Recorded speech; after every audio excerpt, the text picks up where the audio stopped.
Beautiful creative friends, it's Belinda and I am finally back with a new process video to share with you today. This one is for the Confessions of a Paper Addict design team, and I am working with this really pretty brand new cut file to the shop for June. It is called Flower Background 2. I've just shown you the photo that I'm scrapbooking. That's a 4x4 photo, a square photo. I have cut that cut file from a patterned paper which had a floral print on it, and then I just showed you when I cut it out, I actually used my silhouette to cut that paper down into an 8.5 by 11 background because I'm creating an 8.5 by 11 page. I've used the reverse side of that paper. So one side is the pretty floral design on a white background, and the other one is this pink chevron kind of pattern. So I used the silhouette to cut that out just to try and save myself a little bit of time. And then I have added my white cardstock background, then taken it over to my sewing machine and added a row of stitching. It's a bit hard to see in the video here, but it's a pale purple color. So for this one, I'm kind of looking at a color scheme that really brings out some of the purples and some of the pinks, because that's what kind of coordinates with the photo here. So this patterned paper that I'm adding behind the photo has a really interesting design on it. It's got a whole bunch of, I think they're about 2x2 squares. No, that can't be right. Maybe they're 2x2. Maybe they're 4x4, 3x3. Maybe they're 3x3 squares. So I just wanted to be careful about placing the photo down in a spot where it wasn't going to be obvious that there were mismatched patterns around the border of the photo, if that makes sense. So I've done that, and then I have added this darker pink photo mat, and then I'm just going to keep it quite simple. These days I am finding myself drawn a little bit more towards simplicity on my layouts that I am creating, which in theory makes things easier. But in practice for me, I love the look of the simple and clean design, but I have struggled a little bit recently with completing these layouts because there is less going on in the layouts.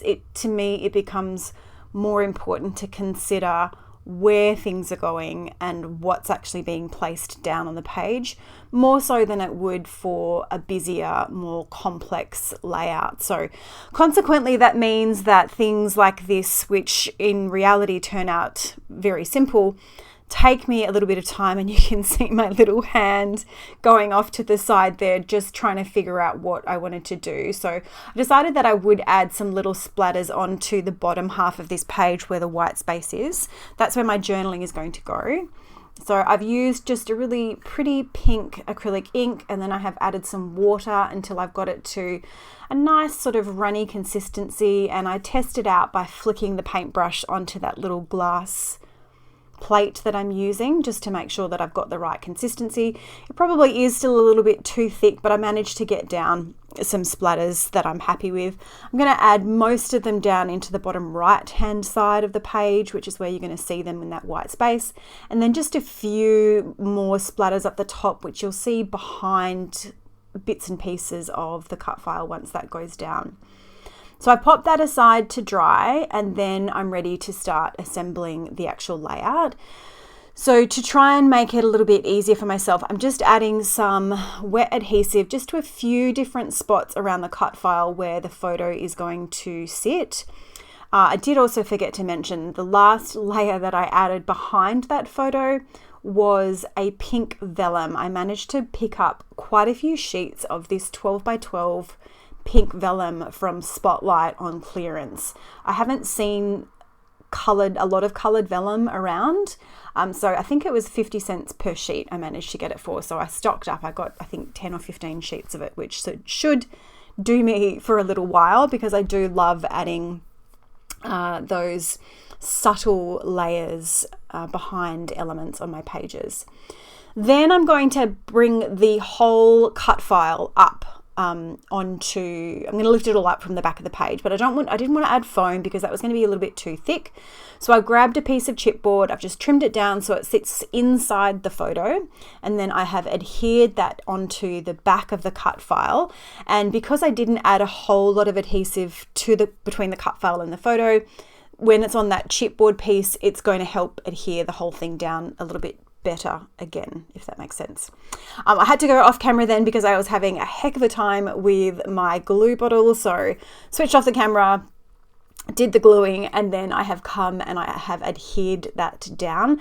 Now I was trying to be really careful to make sure that I got it straight, and I thought that I had, and it's only when I've sat back down to edit this footage that I realized that it wasn't quite straight up the top, but I think it's not noticeable enough to be problematic. Well, certainly not for me. The title for this one is going to be Flower Child. I thought it was very fitting for the photo and for the theme of the party that we were at.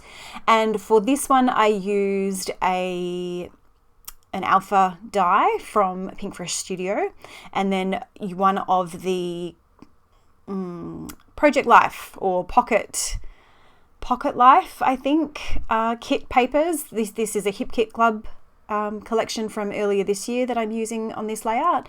So it had a purple design on this paper. It was a 6x8 that had 2 3x8 portions on it, and I've just used one of them. I did also cut the letters out from a white cardstock so that I could layer them up. So there's, I think, 3 or 4 layers behind each letter, which helps to give them a little bit of stability and a little bit of depth.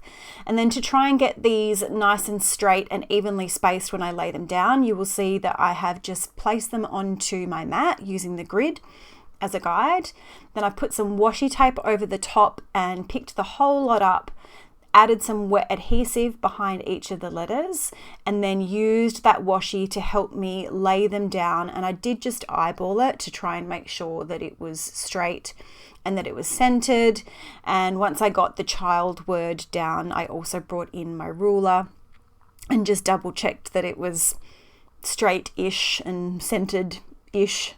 Yeah, that's about it. Now I'm going to bring in my journaling. I have typed up my journaling on my typewriter and then trimmed it down into strips. This is the same thing that I do for pretty much all of my layouts. I like to use my typewriter. It's very forgiving. If I make a mistake, I can just start on a new line and start again.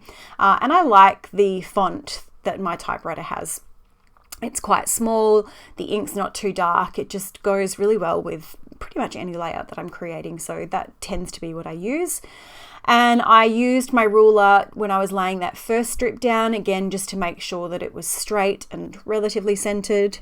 And then I used that first strip just as the guide to get the rest of them placed down, so I don't worry about lining them up again. And then we're going to get to do a little bit of embellishing. So I've got this really, really amazing die set which came from Uniquely Creative, and it's just a whole bunch of layering elements, and it really suits my style of embellishing and layering at the moment. So I've used one of the dies which creates this sort of torn notebook edge, and the other die creates these 2 little ticket stubs. Now, full disclosure, I have a lot of trouble with building the little embellishment cluster on this left-hand side of my photo. I glue things down and pull them up multiple times, and I make a really, really big mess of that left-hand side of the photo. So you are going to see me coming up in just a little bit, fussing around with that and fidgeting and trying to decide what to do. And because it just wasn't happening and it wasn't working, I did end up turning off the camera and then doing a little bit of work at fixing it off camera. So you're going to see that at the end of the video rather than during the video. I did know, or had a pretty good idea, that I wanted to add one of these circular chipboard elements up to the top right hand side, but what I was struggling with here was having it intrude so much onto the photo that it started to cover up the little flower crown that my daughter was wearing. Also, the color of that one there, that Love It, it was just a little bit too bold, and when the rest of the colors of the layout are quite subtle, it was just brought my eye straight to that spot, which isn't really what I wanted in terms of balance and keeping things visually neutral. So there is my first pulling up of elements. So I pulled those tickets off and yep, definitely ripped some of the paper that was on the photo mat in the process. I pulled out this square piece thinking maybe I could sort of tuck it in behind the photo and that would avoid having it intrude over onto the flower crown. But again, it was just a little bit too dark. It was that same really sort of bold, darker orangey red. So then I thought, okay, let's layer up a couple of these ticket pieces along the side there and then see how that looks. So I'm putting another one of those orange tickets back in roughly the same spot, but it's sitting behind the next layer. And then I put the white and orange striped ticket piece. I thought, hey, I can put that a little bit further down and then sort of replicate the effect that I've got on the right hand side where I have a piece that runs from the top to the bottom. But the problem that I had with that then was that those tickets were so much wider than the torn notebook edge, and it was just, again, it was too much. It was too heavy. It was too dominant. So I decided to go with something a little bit simpler. So I've pulled out another one of those circle elements. It's a much more subtle color. And yes, it does cover some of the flower crown, but I decided that it didn't cover enough of it for it to be problematic. Then I knew that I wanted to add something in to fill that white space that was right down the bottom of the page. So I grabbed the puffy stickers and I've used one of the floral pieces to pop that down the bottom of the page. I also grabbed another smaller flower in a yellow and I've tucked that underneath the little camera roll piece that's on the bottom right hand side.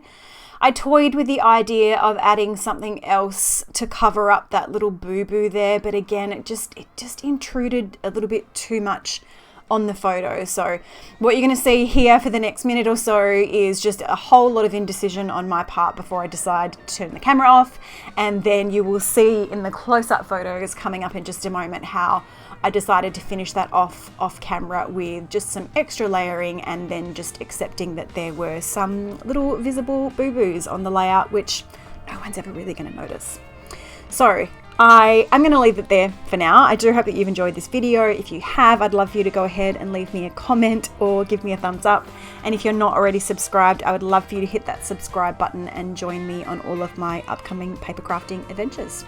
I will leave it there for now and say thank you so much for watching, and I hope you have a great day.